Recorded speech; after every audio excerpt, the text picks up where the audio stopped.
The third definition of grammar is your grammar heart. So, this grammar is based on context, the social context. What's the appropriate grammar for this particular situation? So, there is no correct or incorrect. It's all correct, just not all the time. This is what we call our linguistic etiquette. We have to kind of feel the situation. We have to kind of feel, what situation am I in? As I listen to my grammar heart, it tells me what kind of grammar I should use. So, which would you use?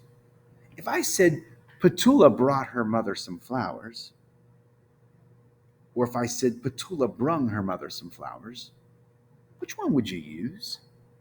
More than likely, you would use brought.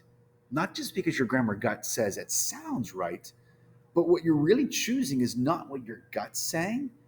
You're actually using your grammar heart here.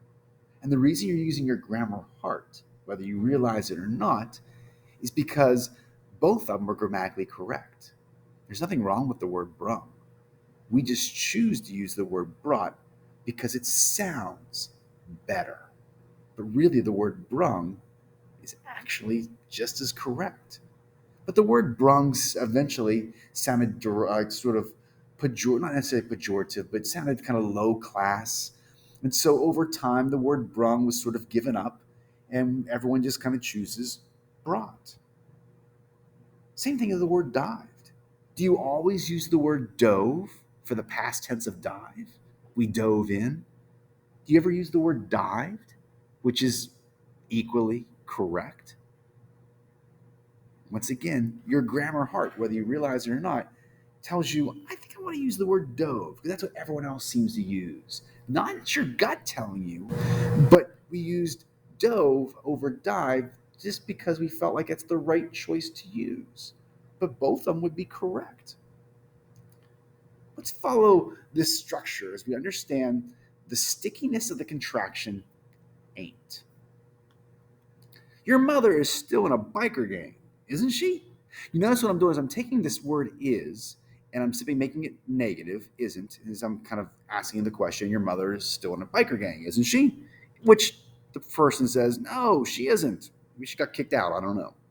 Or your gross fingers were in the cake icing, weren't they?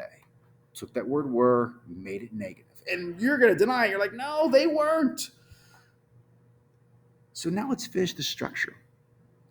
He is your friend, isn't he?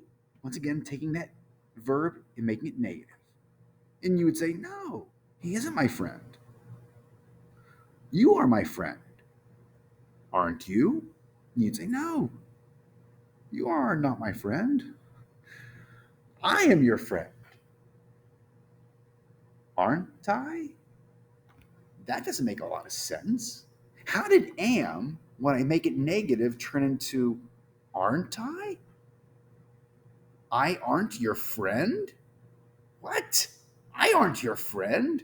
Which is like saying I are not your friend, which just is even worse. Don't you really mean I am not your friend? So shouldn't the contraction be I am't your friend? And that's correct, except we don't say amped anymore. Amped was the contraction am not. And over time, amped turned into ain't. And so we said, I ain't your friend. And just like the word brung, the word ain't was sort of out there for a while. And then someone started using the word aren't. And ain't was sort of held on to by lower class, uneducated people. And the aren'ts were sort of taken over by those who were educated. And our grammar heart said, I'd like to be associated more with those who are educated and less with those who are uneducated. So ain't was sort of given up. And therefore it faded into obscurity. And now we think that the word ain't is not really a word, but it is. Ain't is definitely a word. It's the contraction am not. You can use ain't. Your grammar brain would say you can use the word ain't with the word I. You can't say he ain't or we ain't or you ain't, but you can certainly say I ain't. Your grammar gut might say that can't be right. And your grammar heart says, oh, it's right, but I may not always want to use it. So when can I use ain't? That's what the grammar heart asks us. Remember, the grammar heart is not about right and wrong. It's all right, but not all the time. Yeah, you can use the word ain't hanging out with your friends, sure. Sometimes you'll hear politicians might even throw in the word ain't if they're trying to be sort of down to earth in maybe a campaign speech. But I wouldn't use it in a graduation speech. I wouldn't use it in a formal essay. Your grammar heart asks you to think about what's the situation to use that word. When should I use the word brung? Probably very rarely, but you could if you really wanted to. What about shouldn't have or wilt? A double contraction is a little slippery, but it's correct. Wilt is one of those contractions that kind of went away, like the contraction ain't, but it's still okay if you ever wanted to. But those might be contractions that we may rarely ever use. About whom?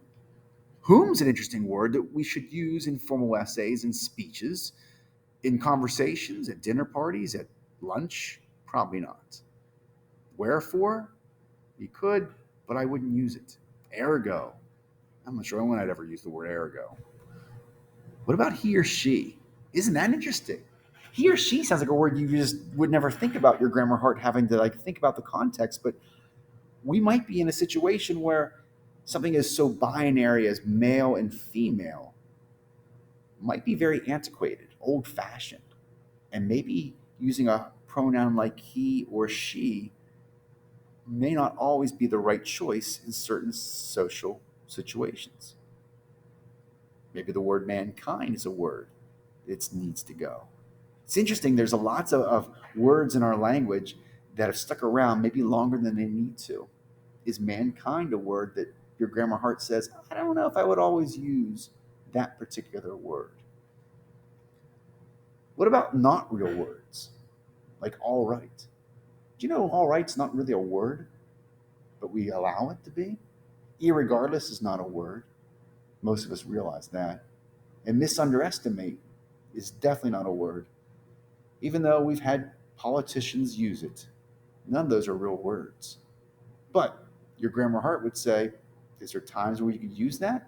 Your grammar heart would say, probably. When could I?